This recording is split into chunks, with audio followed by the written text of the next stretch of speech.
नमस्कार दोस्तों, मैं स्मित मिश्रा स्वागत करता हूं एक बार फिर से आप सभी का एनजेटी एजुकेशन में। दोस्तों, फरवरी 2023 मंथली करंट अफेयर वीडियो आ गई है आपके लिए। ये पार्ट 1 है। पार्ट 2 में हम लोग बाकी की बात करेंगे। पार्ट 1 में अभी तो 1 से लेकर के 15 फरवरी तक की बात करेंगे। ठीक है, हर महीने दो पार्ट में वीडियो आती है, जिससे बहुत ज्यादा बोझ ना पड़े आपको और आप आसानी से सारा कुछ डिटेल के साथ पा जाओ। तो यहाँ पर डिटेल एक्सप्लेनेशन के साथ हम लोग जानेंगे, हिंदी और इंग्लिश दोनों में होगा मंथली करंट अफेयर। ये बाकी के महीनों की अगर आप करंट अफेयर की वीडियो देखना चाहते हो तो लिंक उसका डिस्क्रिप्शन में दिया गया है प्लेलिस्ट का, जाइए देखिए। क्विज भी आपको दी जाती है, क्विज वगैरह सब आपको एमजेटी ऐप पर मिल जाएगी। यहीं पर आपको बाकी महीने की पीडीएफ मिल जाएगी। बहुत सारे लोग एग्जाम रहता है तो पढ़ना चाहते हैं तो वो पूछते हैं कि कहाँ मिलेगा सर। आपको बिल्कुल टेंशन लेने की जरूरत ही नहीं है। ये ऐप डाउनलोड करो, यहीं पर फ्री वीडियो सेक्शन में जाओ और फ्री पीडीएफ सेक्शन में जाओ। वहां पर जाकर के आपको वीडियो पीडीएफ मिल जाएगी। मॉक टेस्ट लगाना है, क्विज सॉल्व करना है, जाकर के क्विज सेक्शन में पा जाओगे, ये भी आपको फ्री में मिलेगी। ठीक है, तो आपको ढूंढना नहीं पड़ेगा, पिछले 2-3 सालों का भी करंट अफेयर मिल जाएगा। चलिए तो शुरू करते हैं। पहला क्वेश्चन फरवरी मंथ का जो सबसे इंपॉर्टेंट है वो है आर्थिक सर्वेक्षण। आर्थिक सर्वेक्षण यानी इकोनॉमिक सर्वे 2022-23 के अनुसार भारत की जीडीपी ग्रोथ रेट कितना रहने का अनुमान लगाया गया है। तो देखो, बजट और आर्थिक सर्वेक्षण दोनों से क्वेश्चंस बहुत ज्यादा बनते हैं और फरवरी महीने की पहली तारीख को बजट लाया जाता है। ऐसे में बजट से क्वेश्चन और आर्थिक सर्वेक्षण से क्वेश्चन बनना तय होता है। तो यहाँ पर आर्थिक सर्वेक्षण के अनुसार पूछा गया है जीडीपी ग्रोथ रेट कितना रहने का अनुमान लगाया गया है। तो इस बार अनुमान लगाया गया है 6.5% का। ठीक है, अच्छा एक चीज और, ये इकोनॉमिक सर्वे और बजट दोनों में अंतर होता क्या है। अगर आप डेली करंट अफेयर देखते हैं तो आपको बिल्कुल पता होगा, निश्चित तौर पर आप बहुत ही अच्छी जानकारी रखते होंगे, लेकिन फिर भी मैं आपको बता दे रहा हूं। देखो, इकोनॉमिक सर्वे जो होता है ये बताता है कि पिछले वर्ष कैसा परफॉर्म किया सरकार ने, और बजट जो होता है ये बताता है कि अगले वर्ष किस प्रकार से हमें परफॉर्म करना है, किन किन क्षेत्रों पर पैसा खर्च करना है, कौन कौन सी योजनाएं लानी है, किस किस सेक्टर में सरकार के पैसे ज्यादा खर्च करने चाहिए, जो अभी जरूरत है, जो पिछली बार नहीं कर पाए थे, क्या ध्यान रखनी है अर्थव्यवस्था को आगे बढ़ाने में, देश के विकास में। ये तो बजट में होता है। और आर्थिक सर्वेक्षण वही होता है जो पिछली बार का जो बजट लॉन्च किया गया था उसका सर्वेक्षण जारी किया जाता है, उसका एक सर्वे जारी किया जाता है कि जो पिछली बार का बजट था वो कितना कुछ हो पाया कंप्लीट की नहीं। अगर नहीं हो पाया तो फिर क्या कुछ कमी रह गई जिसको अगले में इंक्लूड किया जाए और सुधार किया जाए। ठीक है, ये चीज आप याद रखेंगे। तो यहां पर देखो, इकोनॉमिक सर्वे में बताया गया कि 2022-23 में इंडिया की जीडीपी ग्रोथ रेट 6.5% रही। ठीक है, चलिए, और इसके अलावा देखो ये कम हुआ है पिछले 3 सालों में, अगर देखा जाए ना तो ये कम हुआ है, लेकिन इसके बावजूद भारत की अर्थव्यवस्था दुनिया की सबसे तेजी से बढ़ती हुई अर्थव्यवस्था बनी हुई है। ठीक है, पिछली बार 8.3% था, उसके पहले और ज्यादा था, लेकिन उसके बावजूद भारत जो है ये तेजी से बढ़ती हुई अर्थव्यवस्था है। आगे बजट के बारे में भी आगे बात करेंगे, टेंशन मत लो। वायुसेना के नए उप प्रमुख कौन बनाए गए, तो ये बनाए गए हैं एयर मार्शल एपी सिंह। यहाँ पर आपको देख पाएंगे आप इनको, एपी सिंह जी ये हैं, और इनको भारतीय सेना का नया vice chief of Indian air force बनाया गया है। चीफ ऑफ इंडियन एयरफोर्स कौन है, यानी कि भारतीय वायुसेना के अध्यक्ष कौन है, तो वो हैं विवेक राम चौधरी जी। उनके भी सामने लगा दो आप एयर मार्शल, तो एयर मार्शल विवेक राम चौधरी ये वायुसेना के अध्यक्ष हैं, और उपाध्यक्ष कौन है, AP Singh, air marshal AP Singh. यहाँ पर आप देख पाओगे 8 अक्टूबर को भारतीय वायुसेना की स्थापना हुई थी, इस वजह से 8 अक्टूबर को हम लोग भारतीय वायुसेना दिवस भी मनाते हैं। 1932 में स्थापित हुआ था, नई दिल्ली में इसका हेडक्वार्टर है। क्लियर, आगे देखते हैं। हाल ही में किस राज्य सरकार द्वारा लाडली बहना योजना शुरू की गई, तो लाडली बहना योजना शुरू किया है दोस्तों मध्य प्रदेश सरकार ने। मध्य प्रदेश की ये सरकार की ये योजना है, इसके तहत जो पात्र महिलाएं होंगी उनको 1,000 रुपए प्रति माह दिया जाएगा लाडली बहना योजना के तहत। तो ये दिया जाएगा गरीब विमेन को, गरीब महिलाओं को। ठीक है, अच्छा एक चीज और, बुधनी में 400 करोड़ रुपए की लागत से एक मेडिकल कॉलेज भी बनाए जाने की घोषणा शिवराज सिंह चौहान जी ने की है, जो कि मध्य प्रदेश के सीएम है।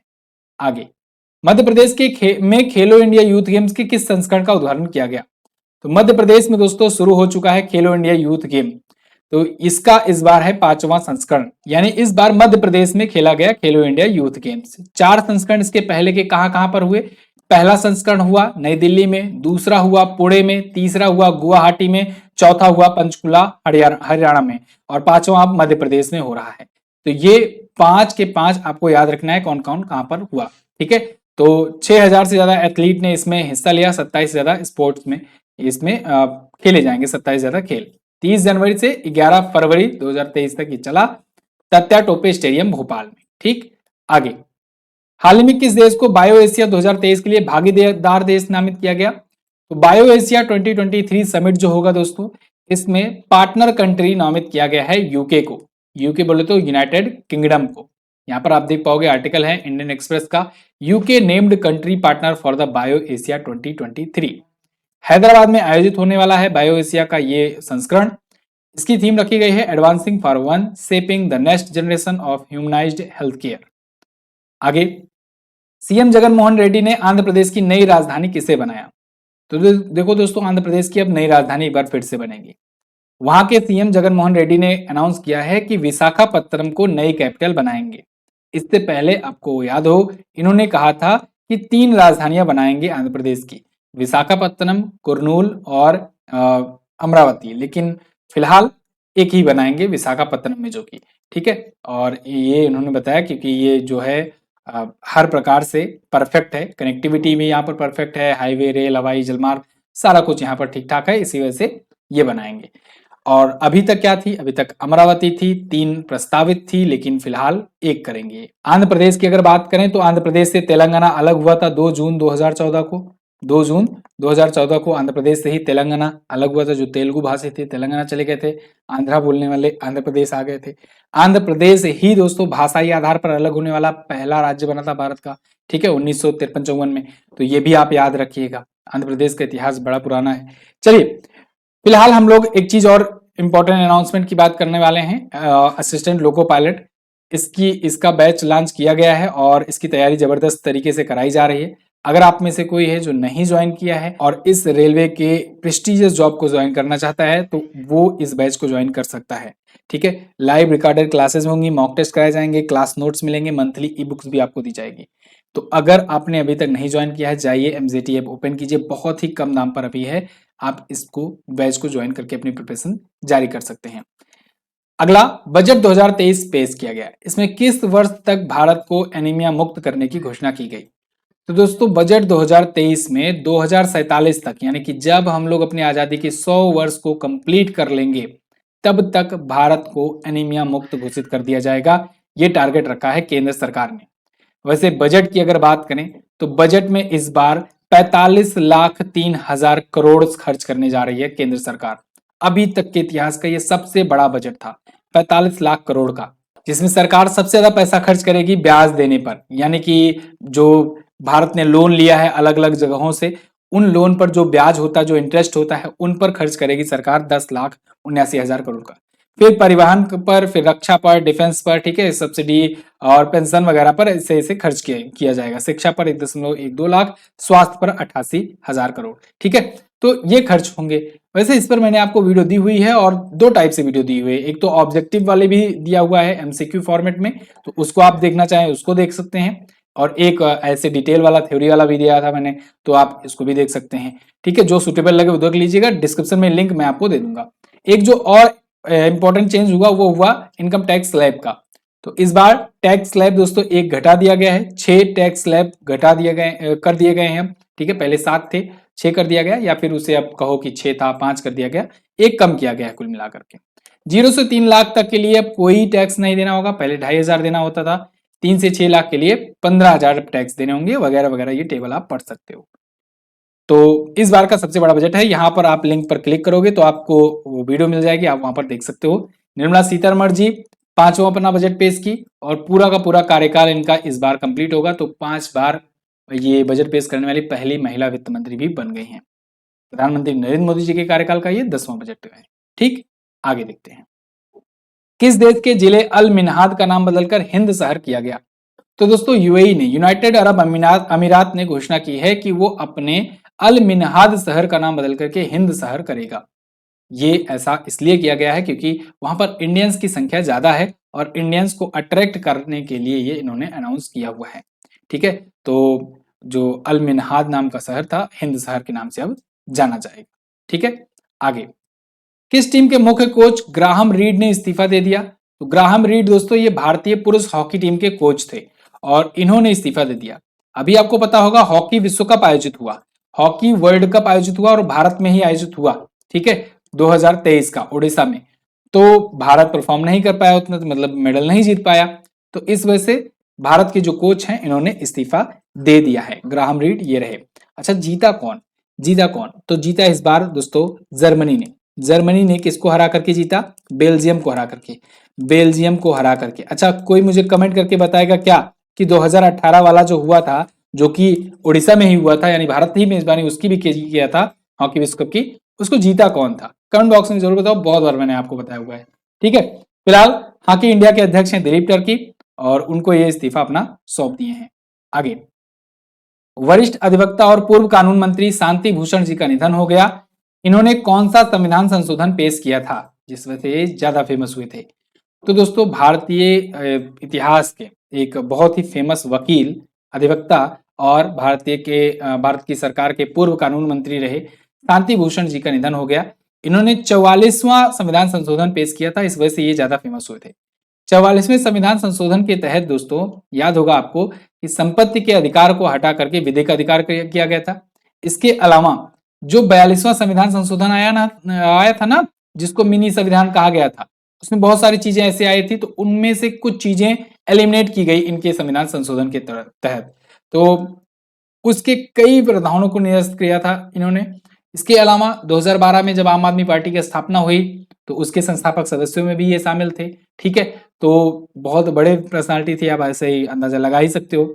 शांति भूषण की पुस्तक आई थी कोर्टिंग डेस्टिनी, ए मेमोयर, ये भी ध्यान रखिएगा। प्रशांत भूषण जो इनके बेटे हैं, वो भी सुप्रीम कोर्ट में अभी एक वकील हैं, ये भी सुप्रीम कोर्ट के वकील थे। ठीक है, तो इनका अभी निधन हो गया है। क्लियर? ये 1977 से 1979 के बीच भारत के कानून मंत्री रहे। आपसे ऐसा भी पूछा जा सकता है कि बताइए, भारत के पूर्व कानून मंत्री अभी शांति भूषण जी का निधन हो गया, ये कब से कब तक भारत के कानून मंत्री थे? ऐसे टाइप के क्वेश्चन देखने को मिलते हैं। ठीक है, तो आप हर टाइप से आप याद रखेंगे। विश्व आर्द्र भूमि दिवस ये कब मनाया जाता है? World wetland day. तो दोस्तों, ये मनाया जाता है प्रत्येक वर्ष 2 फरवरी को। 2 फरवरी को विश्व आर्द्र भूमि के संरक्षण को याद करते हुए ये दिवस मनाया जाता है। प्रत्येक वर्ष मनाया जाता है, इंपॉर्टेंट होता है। और इसके पीछे का कारण भी आपको बताया गया है। रामसर कन्वेंशन हुआ था एक। ठीक है, रामसर साइट जो आप सुने हो ना, अक्सर चर्चे में आती रहती है कि भारत में जैसे इस टाइम पर 75 रामसर साइट है, तो आता रहता है चर्चे में कि अभी ये रामसर स्थल घोषित किया गया वगैरह वगैरह करके। तो वो है क्या एक्चुअली में?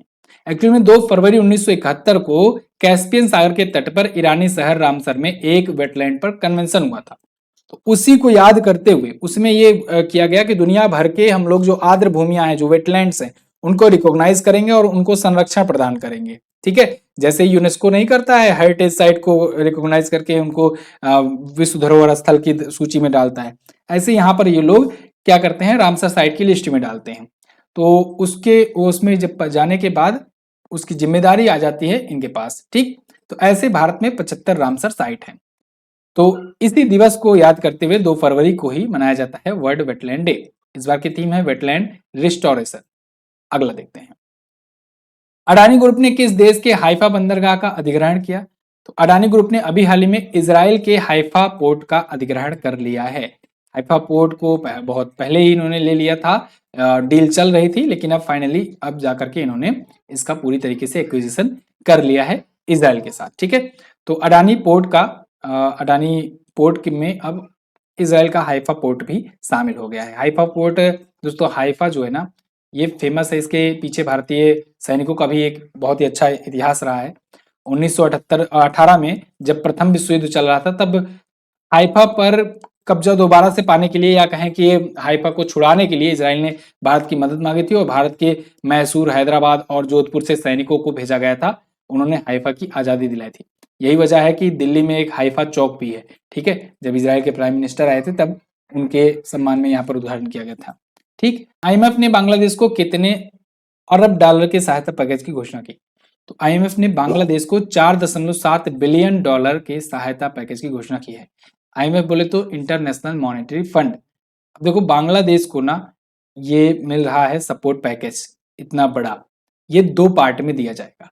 एक तो देंगे 3.3 बिलियन यूएस डॉलर का, जो कि ईसीएफ और ईईएफ के तहत होगा, यानी कि एक्सटेंडेड क्रेडिट फैकल्टी और एक्सटेंडेड फंड फैकल्टी, इसके तहत होगा। और एक दिया जाएगा 1.4 बिलियन का, जो कि आरएसएफ यानी कि फ्लेक्सिबिलिटी एंड स्टेबिलिटी फीचर्स के तहत होगा। ठीक है, तो ये 2 टाइप से टोटल मिलाकर के 4.7 अरब डॉलर इनको दिया जाएगा। इंटरनेशनल मॉनेटरी फंड की बात करें अगर तो 1945 में स्थापना हुई थी, वाशिंगटन डीसी में हेडक्वार्टर है, क्रिस्टियान जाजीवा अध्यक्ष हैं, चीफ इकोनॉमिस्ट हैं पियरे ओलिवर गोरेंचस, और डिप्टी चीफ यानी कि जो डिप्टी चेयरमैन पर्सन हैं कह सकते हैं वो हैं गीता गोपीनाथ जी, भारतीय मूल की। अगला, हाल ही में महाराष्ट्र सरकार ने जय जय जय महाराष्ट्र माझा को अपना राज्य गीत घोषित किया। औपचारिक रूप से इसे कब अपनाया जाएगा? इसे 19 फरवरी को अपनाया जाएगा। 19 फरवरी को क्यों? क्योंकि 19 फरवरी को दोस्तों होता है छत्रपति शिवाजी महाराज की जयंती। तो उस अवसर पर मराठा साम्राज्य के जो कि वो संस्थापक थे, तो उस अवसर पर महाराष्ट्र का नया राज्य गीत जो कि जय जय महाराष्ट्र माझा है, इसको राज्य गीत घोषित कर दिया जाएगा और अपना लिया जाएगा। ऐसे इसकी अनाउंसमेंट किया है वहां के जो सीएम है एकनाथ शिंदे जी, उन्होंने। अच्छा, इस गीत को लिखा किसने है? राजा बधे ने। गाया किसने है? गाया है बालाधीर कृष्ण राव साबले, जिनको साहिर साबले भी कहा जाता है, ये सिंगर हैं। ठीक, चलो आगे। उत्तर प्रदेश सरकार ने एथेनॉल उत्पादन के लिए किस देश के साथ साझेदारी की है? तो यूपी गवर्नमेंट ने एथेनॉल के उत्पादन के लिए अभी हाल ही में डेनमार्क के साथ साझेदारी की हुई है। डेनमार्क भारत की एथेनॉल के प्रोडक्शन में मदद करेगा। ठीक है, भारत को टेक्नोलॉजी देगा और भारत को किण्वन प्रक्रिया के द्वारा ये एथेनॉल का प्रोडक्शन करने में मदद करेगा। दोस्तों, केंद्र सरकार ने ऑलरेडी अनाउंस कर रखा है कि भारत में जल्द ही आपको 20 से 25% तक का डीजल जो पेट्रोल है, पेट्रोल गाड़ियों में एथेनॉल देखने को मिल सकता है। ठीक है, यानी कि 100% अगर आप पेट्रोल डलाते हैं तो उसमें 20% आपका ये होगा। दोस्तों, सीजीएल की एक बार फिर से वैकेंसी आ गई है, भरमार हो गई है वैकेंसीज की। अब आपको अगर अब सिलेक्शन नहीं मिला तो कभी नहीं मिल सकता है। बस आपको झांकना होगा अपने अंदर, कोशिश करनी होगी कि क्या आप इस कैपेबल हो कि वो चीजों को उतने समय में सभी क्वेश्चन तक पहुंच पा रहे हो कि नहीं। एक बार आप अपनी स्पीड बढ़ा लो, बाकी चीजें मेरे ऊपर छोड़ दो। जीके जीएस में आपका बहुत ही शानदार तरीके से तैयारी कराई जा रही है। सीएचएसएल एमटीएस में यहीं से टॉपर बनते हैं। आपने देखा ऑल इंडिया रैंक 3 ने रिकमेंड किया है चैनल। ठीक है, ऐसे बहुत सारे स्टूडेंट हैं जो लगातार सक्सेस पाए हुए हैं। अगर आप सीएचएसएल या एमटीएस या सीजीएल की तैयारी कर रहे हो तो जीएस स्पेशल ये बैच आप ज्वाइन कर सकते हो और बहुत ही नॉमिनल कॉस्ट पर है, बहुत ही कम दाम रखा गया है। इसको जाकर के आप ज्वाइन कर सकते हो एमसीटी ऐप पर। कोई भी अगर आपको डाउट हो इससे रिलेटेड तो आप पूछ भी सकते हो, व्हाट्सएप का नंबर भी वहां पर मिल जाएगा। अगला, हाल ही में एशिया का पहला फ्लोटिंग फेस्टिवल किस राज्य में शुरू किया गया? ये शुरू किया गया मध्य प्रदेश में। भारत का पहला फ्लोटिंग फेस्टिवल यानी तैरता हुआ महोत्सव, ठीक है, मध्य प्रदेश में आयोजित किया गया। ये इकलौता ऐसा होता है एशिया में पूरा। ठीक है, उषा ठाकुर जो कि पर्यटन मंत्री हैं मध्य प्रदेश की, तो इन्होंने इसका उद्घाटन किया 1 फरवरी को। इसे गांधी सागर फ्लोटिंग फेस्टिवल के नाम से भी जाना जाता है। मैड्रिड अंतरराष्ट्रीय पुस्तक मेला में मुख्य देश या कहें थीम देश किसे चुना गया? तो देखो, मैड्रिड में जो इंटरनेशनल बुक फेयर होगा उसमें थीम कंट्री चुनी गई है भारत, और भारत में जो कोलकाता में होता है कोलकाता इंटरनेशनल बुक फेयर, उसमें थीम कंट्री चुनी गई है स्पेन को।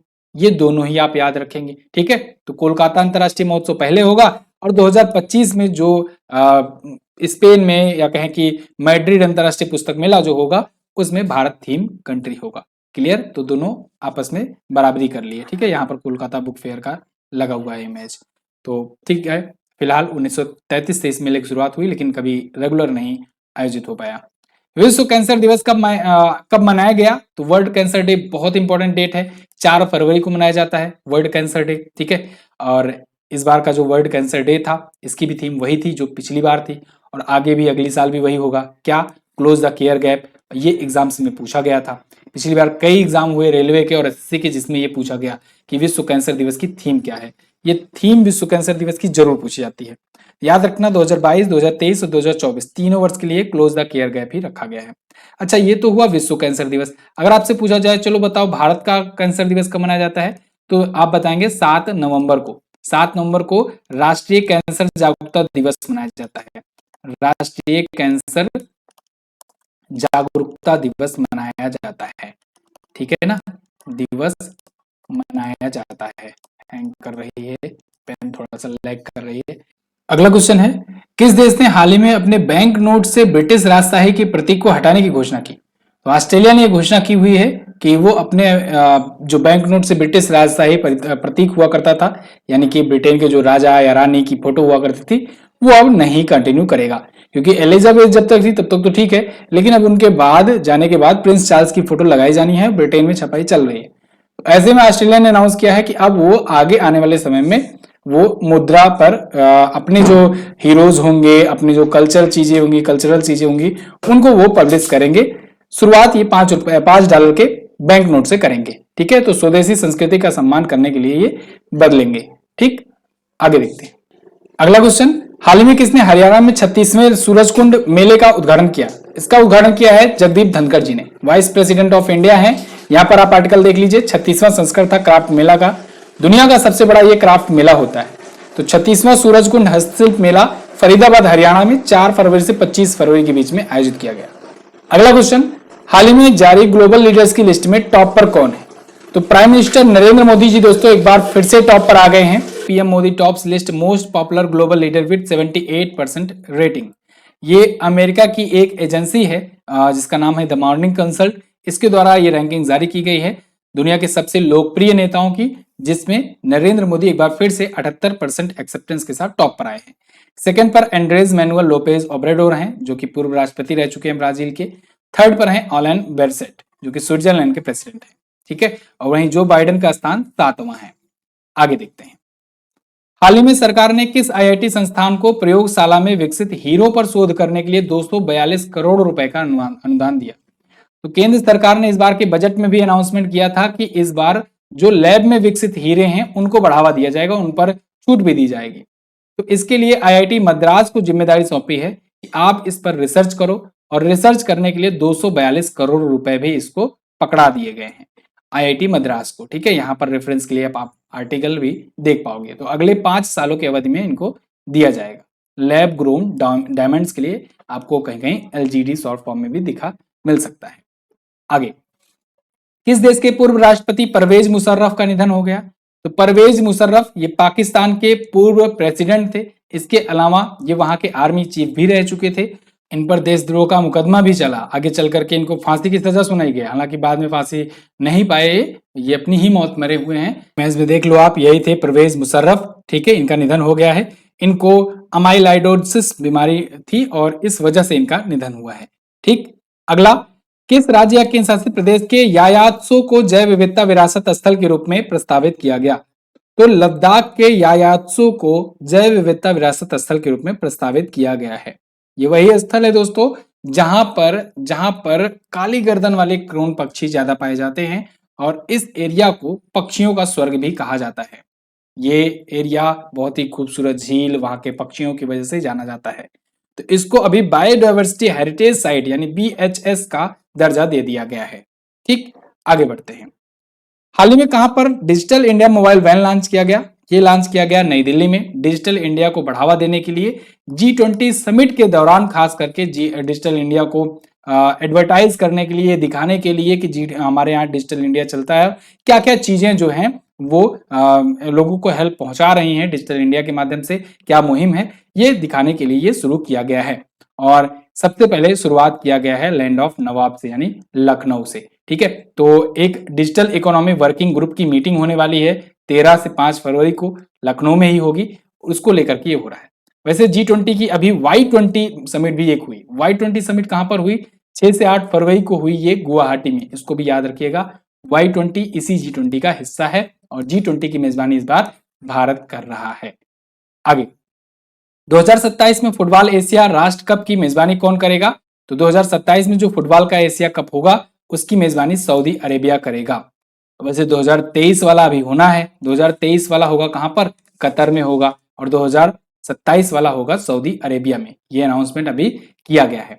एशिया फुटबॉल कप की बात कर रहे हैं। अभी तक के इतिहास में सऊदी अरेबिया ने कभी होस्ट नहीं किया था। वैसे सऊदी अरेबिया से आपको याद आ रहा होगा, इसी का एक फुटबॉल क्लब है अल नासर, जिसने अभी क्रिस्टियानो रोनाल्डो को खरीद लिया था, और खरीद लिया है 2025 तक के लिए, और अभी तक की सबसे महंगे दाम में इनको खरीदा है। $200 बिलियन पर ईयर के हिसाब से पे करेगा। तो फिलहाल एशिया कप यहीं पर होगा फुटबॉल का। ठीक, आगे बढ़ते हैं। काला घोड़ा कला महोत्सव कहां पर शुरू किया गया? तो काला घोड़ा कला महोत्सव ये मुंबई का बहुत ही मशहूर महोत्सव होता है। मुंबई महाराष्ट्र में आयोजित किया जाता है। काला घोड़ा स्ट्रीट फेस्टिवल के नाम से भी इसे जाना जाता है और बहुत ही फेमस होता है। इसका शुरुआत इसकी हमेशा फरवरी महीने के पहले शनिवार को होती है और अंत इसका फरवरी महीने के दूसरे रविवार को हो जाता है। इस बार इसका 23वां संस्करण था। ठीक, आगे। किस देश में 7.8 तीव्रता के भूकंप ने भीषण तबाही मचाई?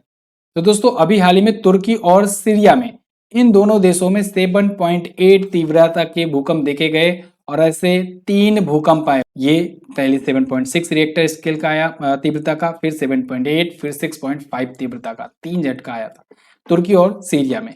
ठीक है, हॉकी चैंपियनशिप 2023 जीता, तो एक बार फिर से आईटीबीपी की टीम ने जीत लिया है।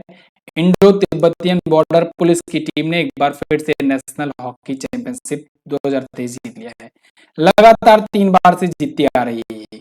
यहाँ पर आप देख पाओगे, और इतने लद्दाख स्काउट्स को हरा करके जीत लिया है। किसके द्वारा आयोजित किया गया? Ice hockey association of India के द्वारा। कहां पर आयोजित किया गया? लेह लद्दाख में। ठीक, आईटीबीपी के महानिदेशक कौन है? अनीश दयाल सिंह। अगला, हाल ही में डोप टेस्ट में फेल होने के कारण किस भारतीय एथलीट 21 महीने का बैन लगा? तो दोस्तों दीपक कर्माकर पर बैन लगा दें 21 महीने का, क्योंकि ये डोप टेस्ट में फेल पाई गई है। दीपक कर्माकर ये बहुत ही फेमस एक जिम्नास्ट की खिलाड़ी हैं और इन पर अभी बैन लगाया गया है, क्योंकि इन्होंने एक रिस्ट्रिक्टेड जो मटेरियल है हाइजेनामाइन, इनका सेवन करते हुए इनके मतलब शरीर में इसकी मात्रा पाई गई है। तो इस वजह से चूंकि इसे वाडा ने बैन कर रखा है, इस प्रोडक्ट को, इस पदार्थ को 2017 में, इस वजह से इनको बैन किया गया। ठीक है, इनका सैंपल लिया गया था 11 अक्टूबर को ही 2021 में। 10 जुलाई 2023 को इनका बैन कंप्लीट भी हो जाएगा। मतलब 21 महीनों का प्रतिबंध लगा तो, लेकिन जब रिजल्ट आया, जब तक पता चला, तब तक वो 10 जुलाई 2023 हो चुका है। तो इनका बैन जल्द ही समाप्त भी होने वाला है। अगला, ग्रैमी अवार्ड 2023 किसने जीता? ग्रैमी अवार्ड 2023 अगर बात करें इनमें से ऑप्शन में, तो रिकी केज ने जीता है। रिकी केज दोस्तों ये भारतीय मूल के हैं, बेंगलुरु के रहने वाले हैं और इन्होंने तीसरी बार ग्रैमी अवार्ड जीता है। वैसे ग्रैमी अवार्ड पर अभी मैंने एक वीडियो भी दी हुई है, अगर आपने नहीं देखा तो चैनल पर जाइए, ग्रैमी अवार्ड लिख करके सर्च कीजिए, या फिर यूट्यूब पर ग्रैमी अवार्ड एमजेटी लिख दीजिएगा, आपको मिल जाएगी वीडियो। बहुत ही इंपॉर्टेंट वीडियो है। देखो, छोटी छोटी वीडियोज के माध्यम से आप बहुत ज्यादा चीजें डिटेल पा जाते हैं, जैसे कि उससे रिलेटेड स्टैटिक जानकारियां हुई या और भी जो कुछ मिलते जुलते इन्फॉर्मेशन हुए वो मिल जाती है आपको। ठीक है, तो फिलहाल यहाँ पर डिवाइन टाइड्स के लिए मिला हुआ है रिकी केज को। ये दिख रहे हैं, रिकी केज यही है। ठीक है, बेंगलुरु में पैदा हुए, अमेरिका में रहने लगे थे और 3 बार ये ग्रैमी अवार्ड जीत चुके हैं। 2 बार तो लगातार जीते हैं, यानी 2022 में भी ये जीते थे पिछली बार, और 2023 में भी जीते थे। इसके पहले 2015 में ये जीते थे। ठीक, चलिए डिवाइन टाइड्स के लिए जैसे ग्रैमी अवार्ड वाली वीडियो में मैंने आपको ये भी बताया है कि कौन कौन भारतीय अवार्ड जीत चुके हैं। यहाँ पर मैं आपको सिर्फ ये बता दे रहा हूँ कि भारत के पहले ग्रैमी अवार्ड विजेता रविशंकर थे और रविशंकर 5 बार ग्रैमी अवार्ड जीत चुके हैं। आगे देखते हैं, फेम योजना के तहत इलेक्ट्रिक वाहनों की बिक्री में शीर्ष पर कौन सा राज्य है? तो दोस्तों फेम योजना के तहत इलेक्ट्रिक वाहनों की सबसे ज्यादा बिक्री की है महाराष्ट्र राज्य सरकार ने। ये रिपोर्ट अभी हाल ही में जारी हुई है। फेम की जो सेकेंड स्कीम है, यानी कि इसका दूसरा जो संस्करण, दूसरा चरण लॉन्च किया गया था, इसमें सबसे ज्यादा इलेक्ट्रिक व्हीकल्स बेचा है महाराष्ट्र ने। इसके बाद कर्नाटक है, फिर तमिलनाडु, फिर गुजरात, फिर राजस्थान। ठीक है, उत्तर प्रदेश की हिस्सेदारी केवल 4.6% ही है। फेम योजना के तहत सरकार दोस्तों सब्सिडी के रूप में 10,000 करोड़ रुपए खर्च करती है। ये योजना 1 अप्रैल 2019 में शुरू की गई थी 3 वर्षों के लिए, लेकिन आगे चल करके मार्च 2024 तक बढ़ा दिया गया। फेम का फुल फॉर्म भी आपसे पूछा जाएगा। इसका फुल फॉर्म होता है faster adoption and manufacturing of electric vehicles. Clear दोस्तों? अगर वीडियो आपको अच्छी लगती हो, वीडियो पसंद आती हो, हमारी मेहनत अगर आपको अच्छी लगती है, तो प्लीज वीडियो को लाइक और शेयर जरूर कर दिया करें। आपके लाइक और शेयर से हमारा मोटिवेशन बढ़ता है, तो प्लीज वीडियो को लाइक और शेयर जरूर किया करें। और इसकी क्विज, पीडीएफ वगैरह सब कुछ आपको हमारे एप्लीकेशन पर मिल जाएगी, आप वहां से जाकर के डाउनलोड कर सकते हैं। यूनेस्को ने किस विश्वविद्यालय को दुनिया का पहला जीवित विरासत विश्वविद्यालय घोषित किया है? तो दोस्तों भारती विश्वविद्यालय जो है, विश्व भारती यूनिवर्सिटी, इसको यूनेस्को के द्वारा डिक्लेयर किया गया है world first living heritage university. दुनिया का पहला लिविंग हेरिटेज यूनिवर्सिटी घोषित किया गया है। तो यहाँ पर देखो 1921 में रविन्द्रनाथ टैगोर जी ने इसकी स्थापना करी थी, विश्व भारती विश्वविद्यालय की, और ये शांति निकेतन पश्चिम बंगाल में स्थित है।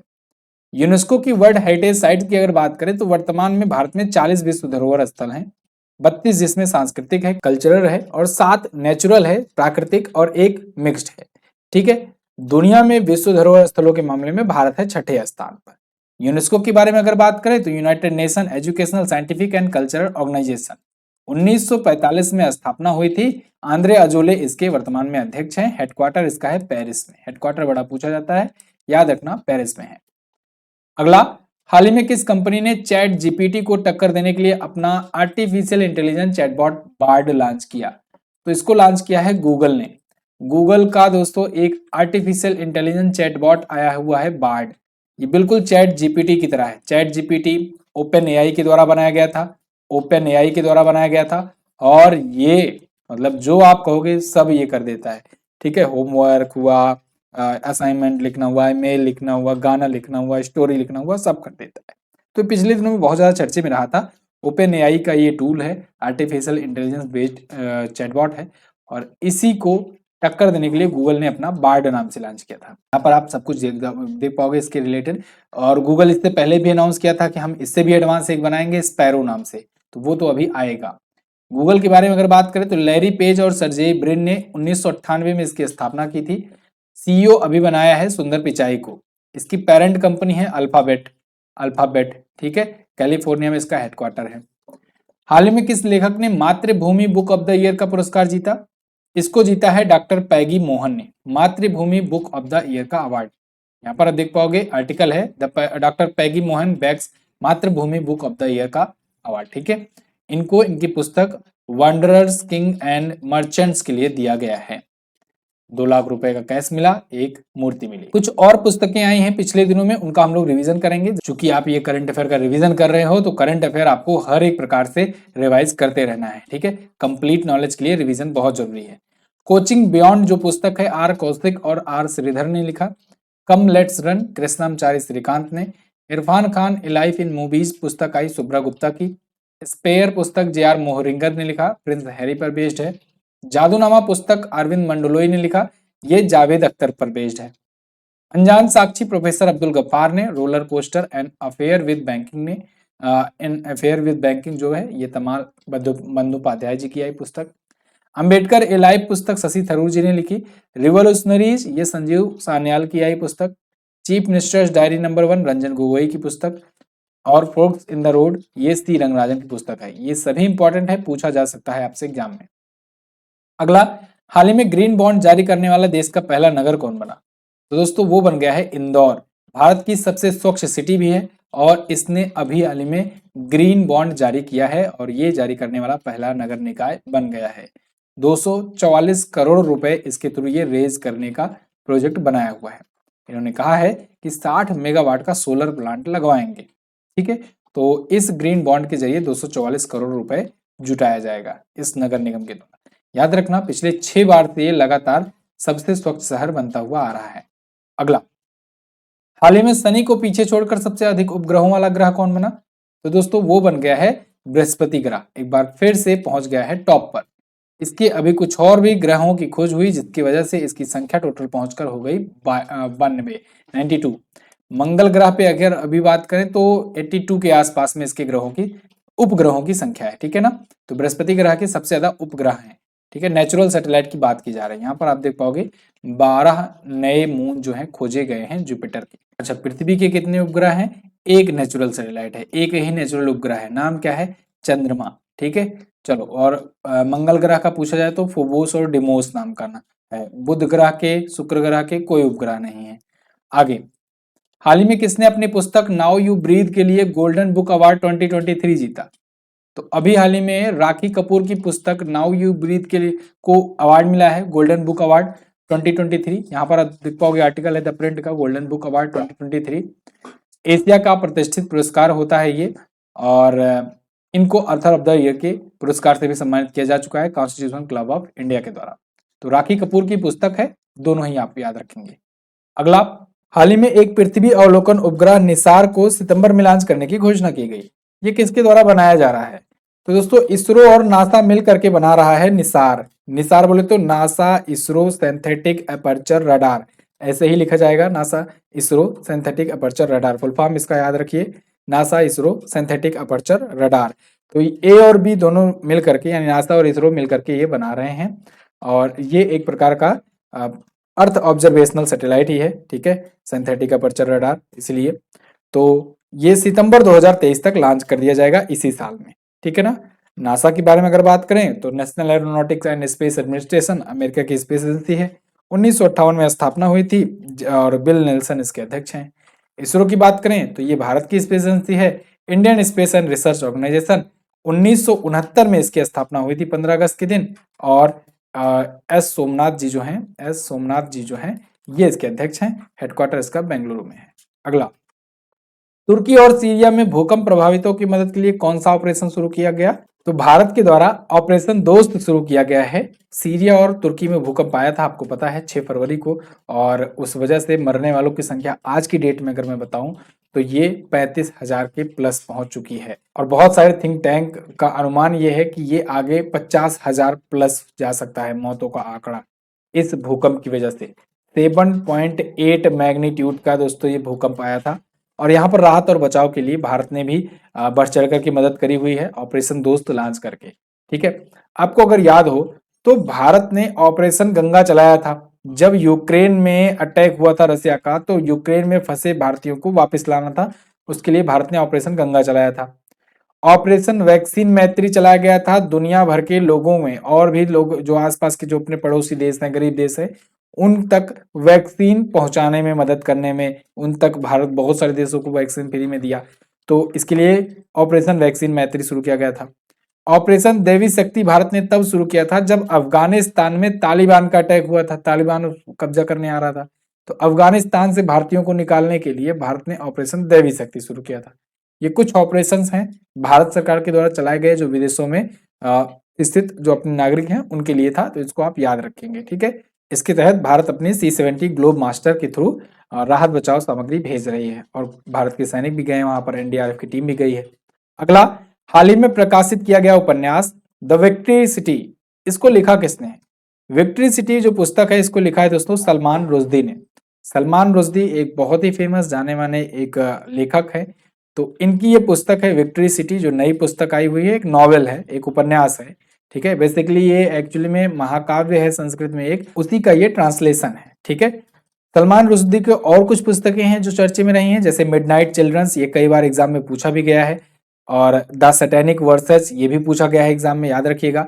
The ground beneath her feet और क्विचोटे, ये सभी इनकी पुस्तकें हैं। ठीक है, और अभी विक्ट्री सिटी आई है।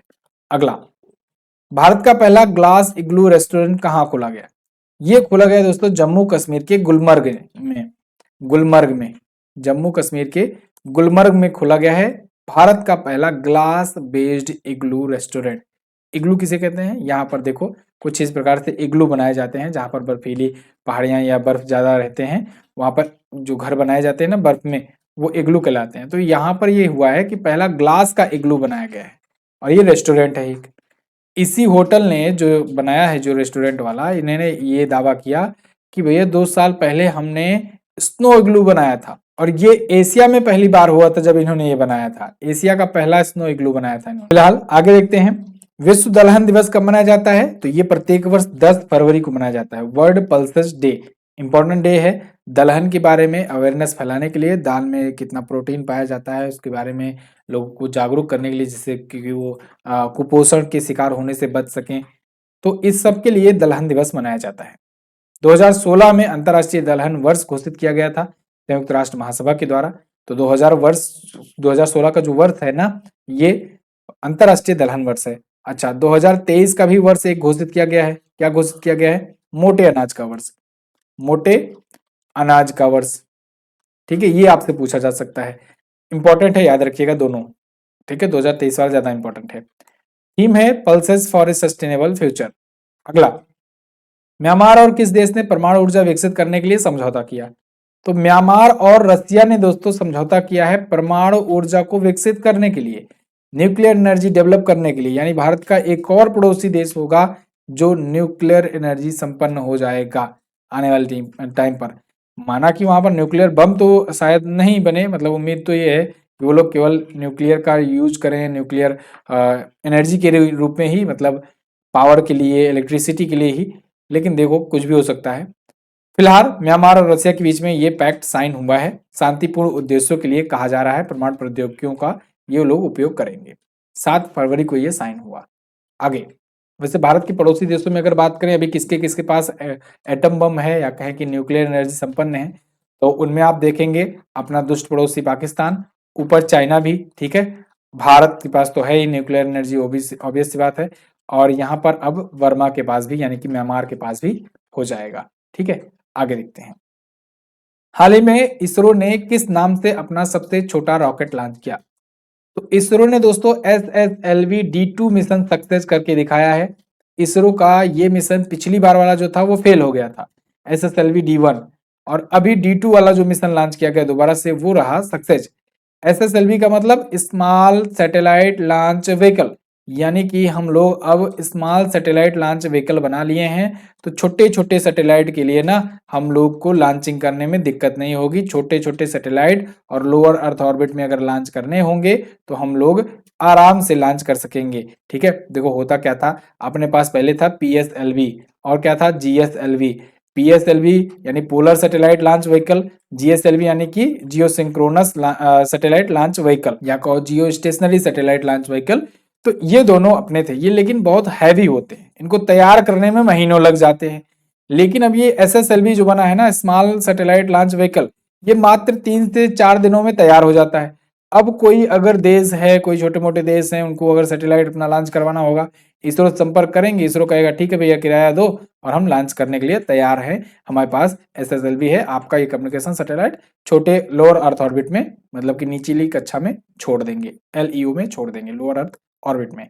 क्लियर, समझ में आया बात? और एक चीज और मैं बताना चाहूंगा जो डेली करंट अफेयर में बताया था, इंपॉर्टेंट है, ध्यान रखिएगा। जो जियो स्टेशनरी सैटेलाइट होता है वो ऐसे होता है, ठीक है, मतलब पृथ्वी के ऐसे ऐसे चक्कर लगाता है, पृथ्वी के बिल्कुल सिंक्रोनाइजेशन में, क्योंकि 24 घंटे में इसका भी चक्कर पूरा होता है, 24 घंटे में पृथ्वी भी अपना एक चक्कर लगाती है, इसलिए इसको बोलते हैं जियो सिंक्रोनस। और जो ये पोलर सैटेलाइट लॉन्च व्हीकल होता है ना, PSLV, तो PSLV रॉकेट से जो लॉन्च होता है सैटेलाइट, वो ऐसे लॉन्च किया जाता है, ऐसे, ठीक है, ऐसे।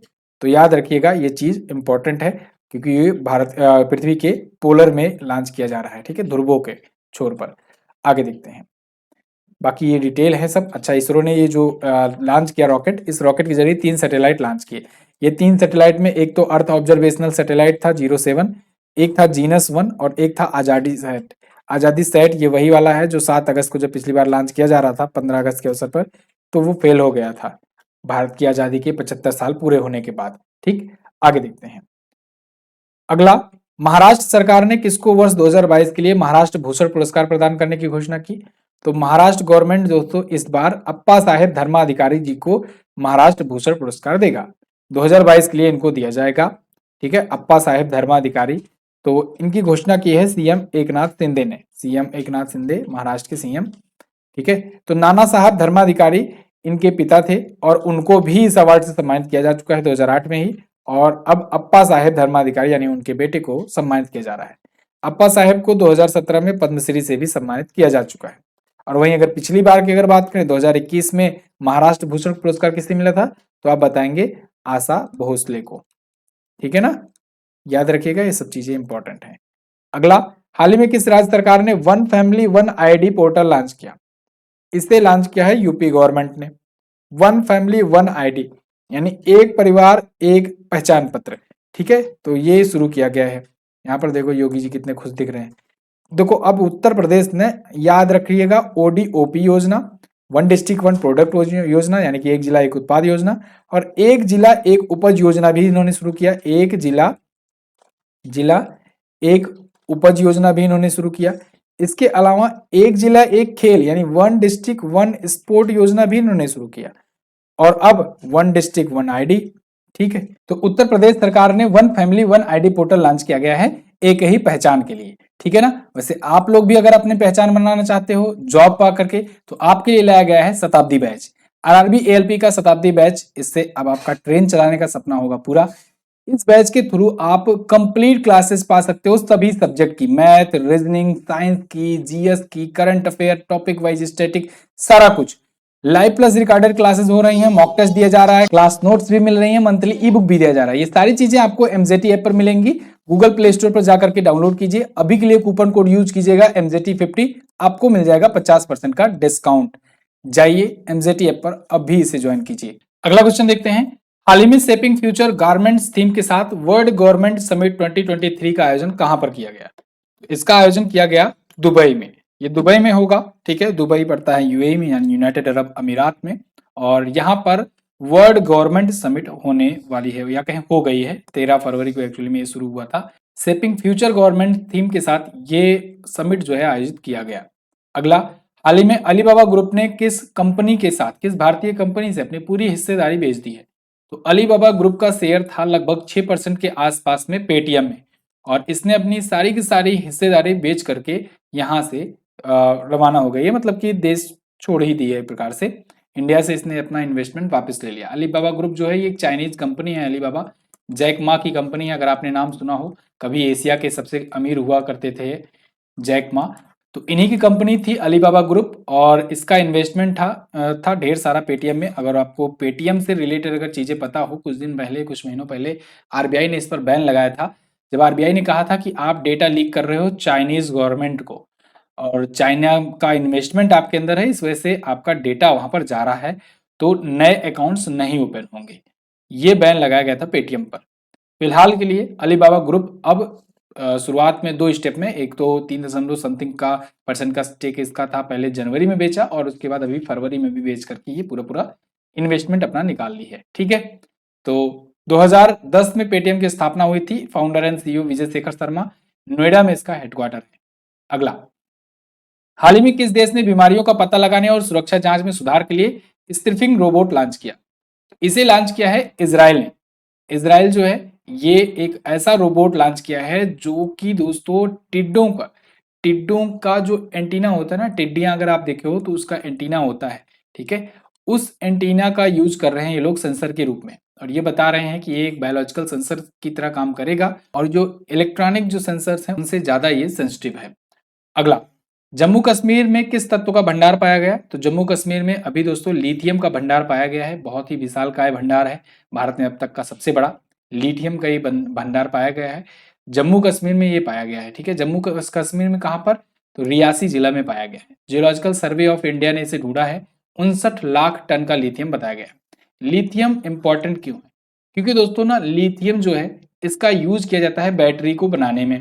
बैटरी का इस्तेमाल आजकल देख रहे हो आप, जितने भी इलेक्ट्रिक व्हीकल्स हैं सब में हो ही रहा है, बिना इसके तो होता नहीं। तो इलेक्ट्रिक व्हीकल्स की रफ्तार में भारत को एक और बूस्टअप मिल जाएगा इस भंडार के मिलने के बाद, ठीक है ना। तो ये बहुत ही इंपॉर्टेंट था भारत के लिए।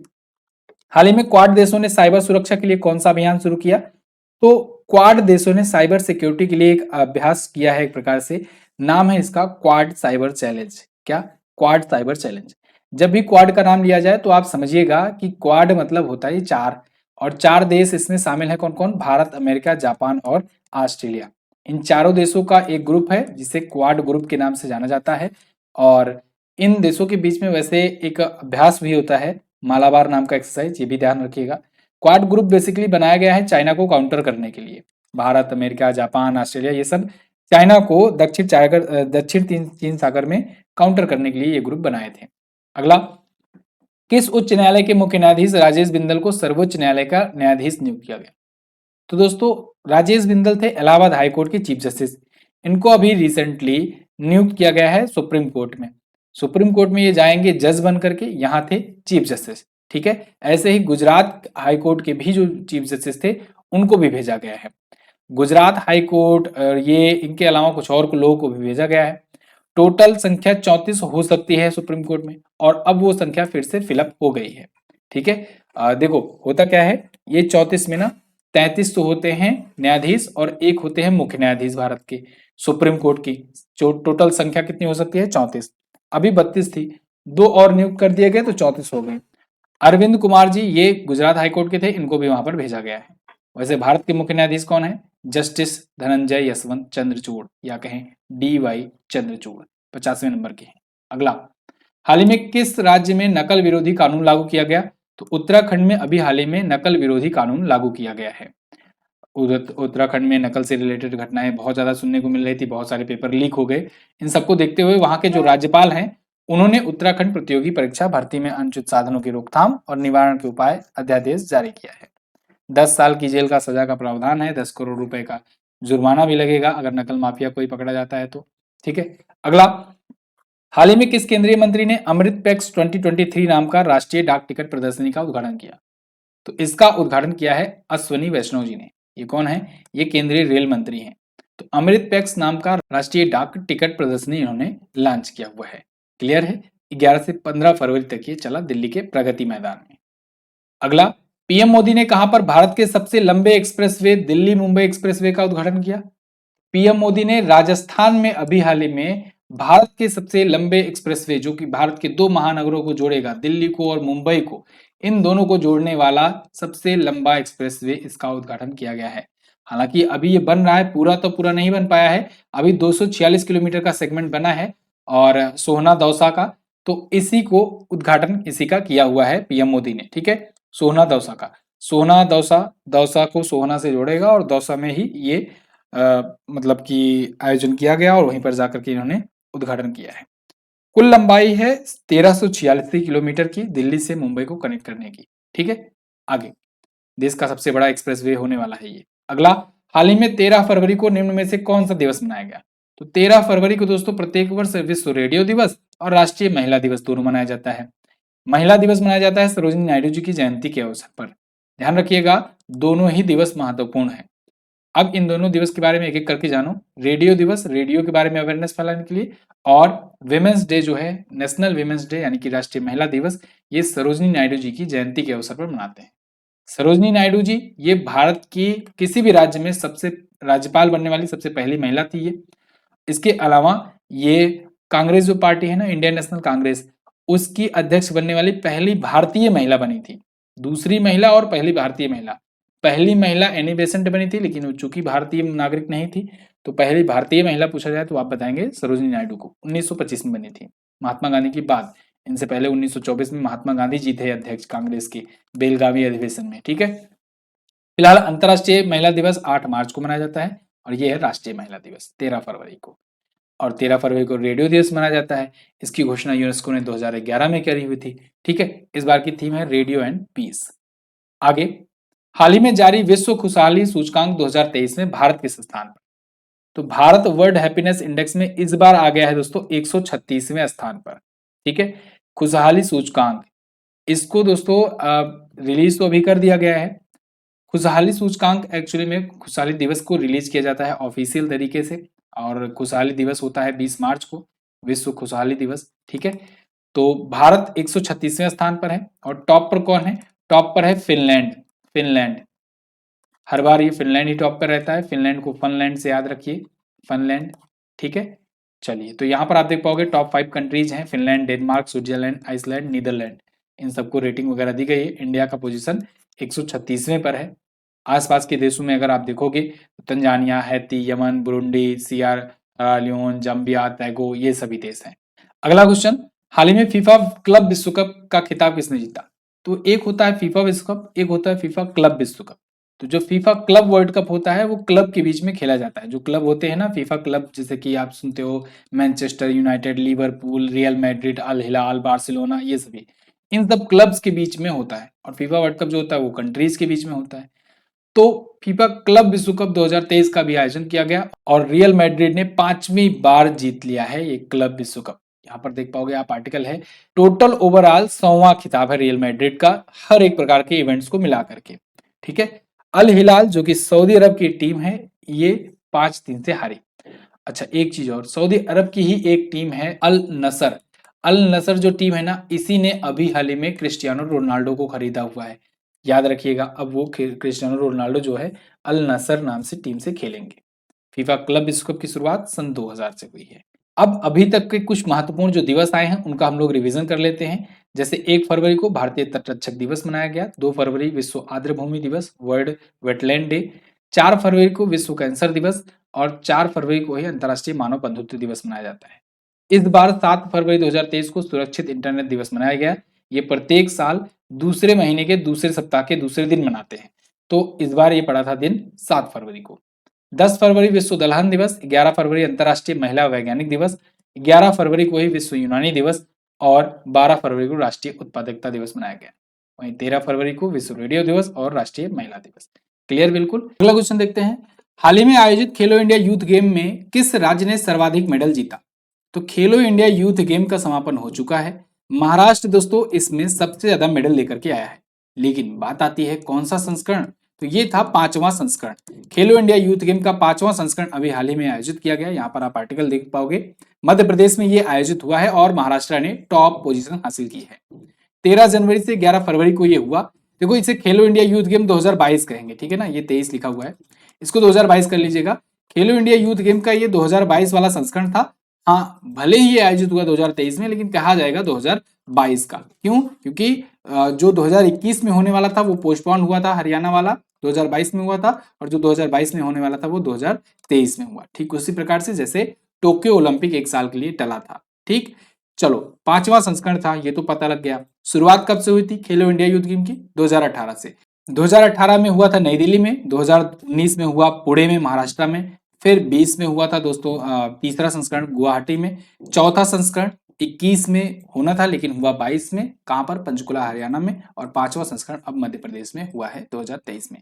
ठीक, मेडल टेबल की अगर बात करें तो महाराष्ट्र ने 161 मेडल जीते हैं, जिसमें 56 गोल्ड है, 55 सिल्वर मेडल और 50 ब्रॉन्ज मेडल है।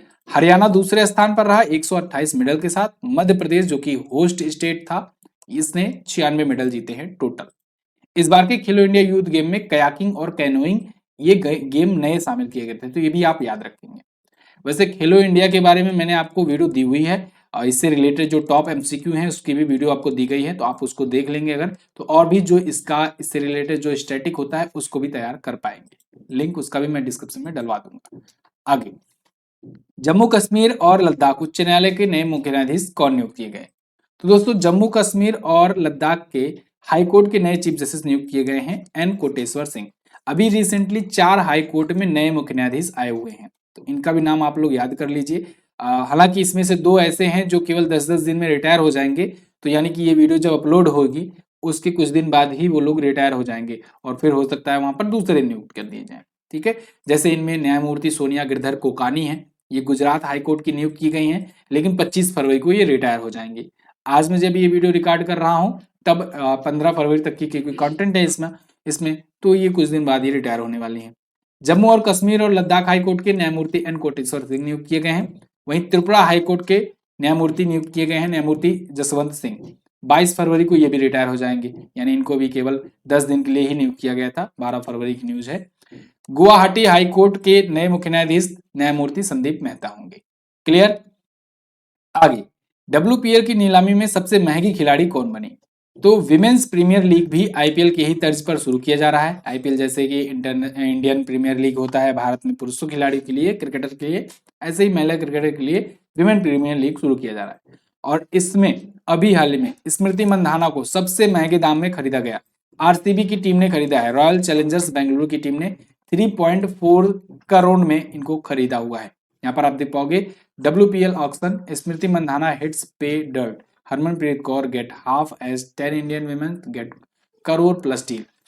फिलहाल 3.4 करोड़ में डील फाइनल हुई इनके लिए। अच्छा, ये तो महिला खिलाड़ी में सबसे महंगी खिलाड़ी बनी। पुरुष खिलाड़ी में, क्योंकि पुरुष आईपीएल का भी ऑक्शन हो चुका है, तो उसमें सबसे महंगे खिलाड़ी इस बार के सीजन के लिए कौन बने हैं? तो वो है दोस्तों सैम करन। सैम करन को 18.5 करोड़ में खरीदा गया है। 18.5 करोड़ में इनको खरीदा गया है सैम करन को। किसने खरीदा है? पंजाब किंग्स ने।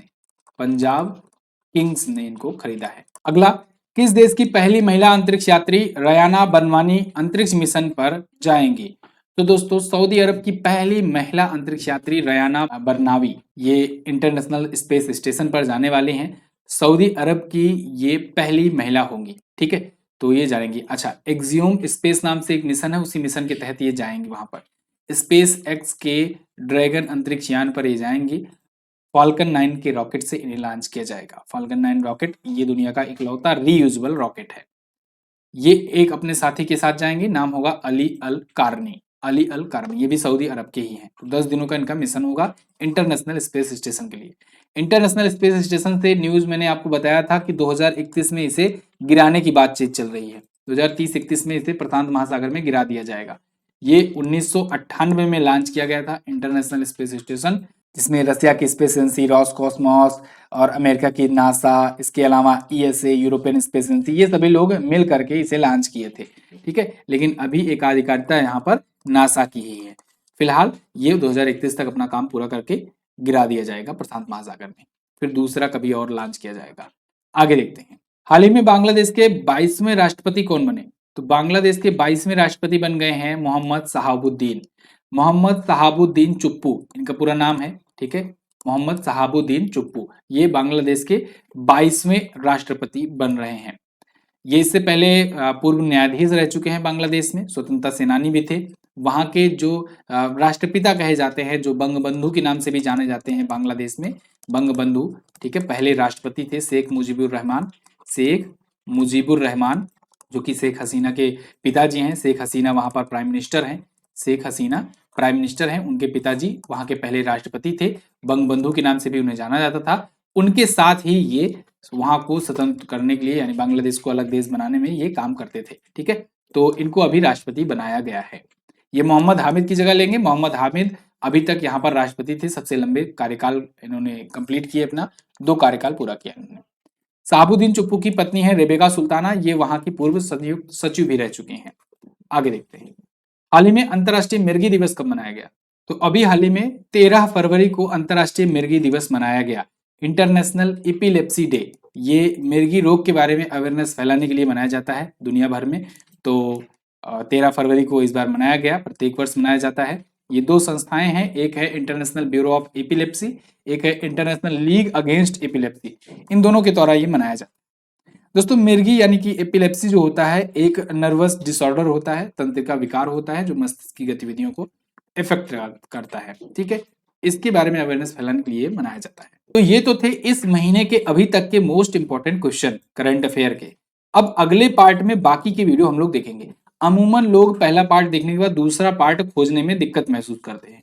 तो देखो, दूसरा पार्ट जब भी आएगा तो नीचे डिस्क्रिप्शन में जो प्लेलिस्ट की लिंक दी गई है ना, प्लेलिस्ट आपको मिलेगी मंथली करंट अफेयर की, उस प्लेलिस्ट को चेक करोगे तो उसमें अपडेट कर दिया गया रहेगा, ठीक है। तो वहां पर जाकर के आप पा सकते हो। वैसे यहाँ पर मैं कार्ड भी डलवा दूंगा, नहीं तो आप प्लेलिस्ट पे जाकर के देख लेना। और इसकी क्विज वगैरह, पीडीएफ वगैरह सब आपको फ्री में मिलेगी एमजीटी ऐप पर। तो आप भटकने की जरूरत नहीं है, जाओ डाउनलोड करो एप्लीकेशन, वहीं पर सब कुछ आपको मिलेगा। वैसे अगर आप एसएससी सीएचएसएल का बैच ज्वाइन करना चाहते हो तो इसको भी ज्वाइन कर सकते हो। आज के लिए कूपन कोड है MGT50। और हमारी ई बुक भी है स्टैटिक की भी, इसको आप लेना चाहते हो उसको भी ले सकते हो। टेलीग्राम ग्रुप भी ज्वाइन कर सकते हो। मिलते हैं दोस्तों अब अगले वीडियो में, तब तक के लिए नमस्कार, जय हिंद, वंदे मातरम।